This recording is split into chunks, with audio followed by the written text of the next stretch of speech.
Guys, so eto na no, bago tayo magsimula sa ating video ngayon guys no, baka kung bago lang kayo dito sa ating channel, baka pwede mag-subscribe muna kayo sa ating channel no. Pakipindot yung subscribe diyan sa baba at yung notification bell nang lagi kayong updated sa mga susunod pa nating mga video no. So ngayon guys, pag-usapan natin ngayon etong base increase dito no sa ating mga kasundaluhan no. Ayon kasi sa mga netizen at sa mga tao na nakaalam ng dagdag ano na to no? Ano ba to? Budget o ano?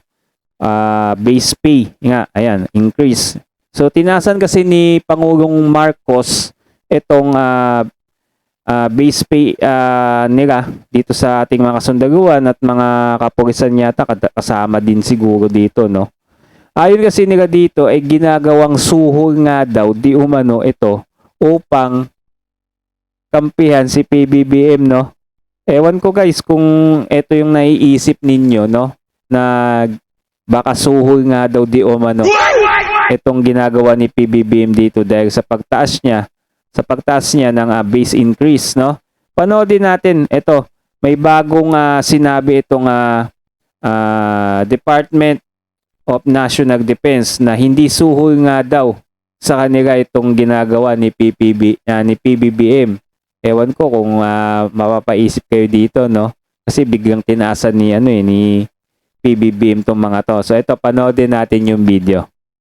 Samantala mga kapartner, nilinaw ng Department of National Defense na hindi suhol para sa kanila ang ibinigay na dagdag sahod ni Pangulong Ferdinand Marcos Jr. sa mga militar at uniform personnel nito. Anila, matagal nang dapat may dagdag sahod sa kanilang hanay. Si Paul Montubon magbabalita. Ito pala dagdag sahod pala to sa kasundaluhan no. Mukhang hindi yata kasama ang pulis dito, GG. Mukhang kasundaluhan nila at saka mga personnel nila.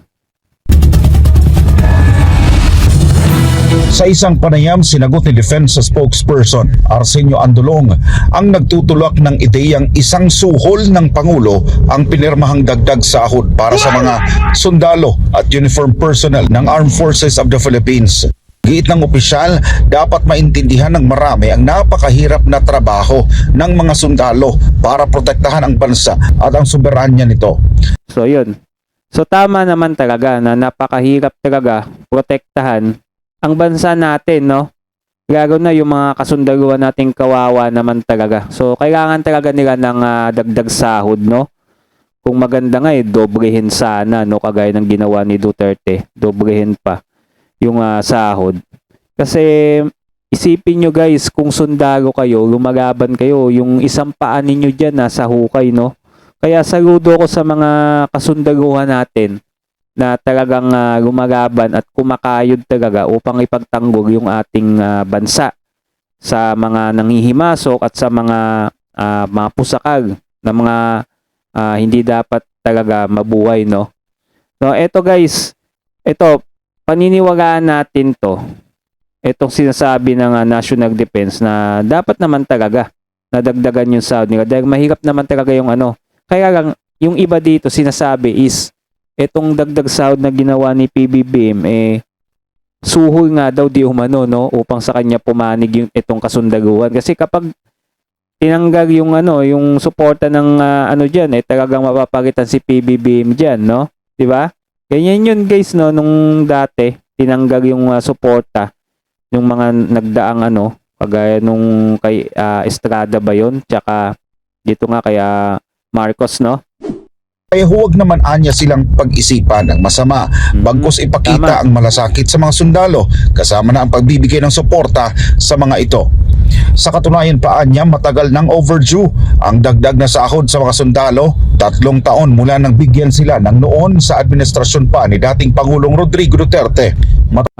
Naghahantay pa pala din sila ng panibagong dagdag sahod no. So pinakagas na sahod talaga na dagdag nung panahon ni Tatay Digong. So yun nga. Ngayon lang ginawa ni PBBM ito, no? Dapat, antimano, dinagdag sahod na niya kaagad. Itong sa mga kasundaluhan natin, no? Pagkaupo pa lang dapat niya. Dapat, dinagdagan na niya yung sahod kaagad to. Ewan natin, bakit hindi dinagdagan kaagad, no? Diba? Kasi kawawa naman talaga yung mga kasundaluhan natin, no? sumusunod lang naman sila sa utos. Tapos, pagka may bakbakan, syempre, pamilyado din yung mga yan, di ba? Kaya dapat lang talaga nadagdagan ng sahod tong mga to kasi kawawa talaga yung kasundaluhan natin. Kaya lang, iniisip ng iba na suhol. Di nga, suhol nga. Sabi ng iba, suhol yan kasi tagilid na si PBBM kaya gumagawa ng taktika. Ayan. Ewan ko sa inyo guys kung anong maiisip ninyo dito. Ang naging sentro ng kontrobersiya ang dagdag sahod na ito sa mga kasundaluhan at maging sa kapulisan dahil sa kaliwat ka ng protesta laban sa pamahalaan at mga napapaulat na kudeta laban sa Marcos Jr. administration. At dahil sa nasabing dagdag sahod, maaring hindi na raw ituloy ang mga balak na pag-aaklas ng militar at pulis lalo na sa gitna ng isyu ng malawakang korupsyon sa bansa.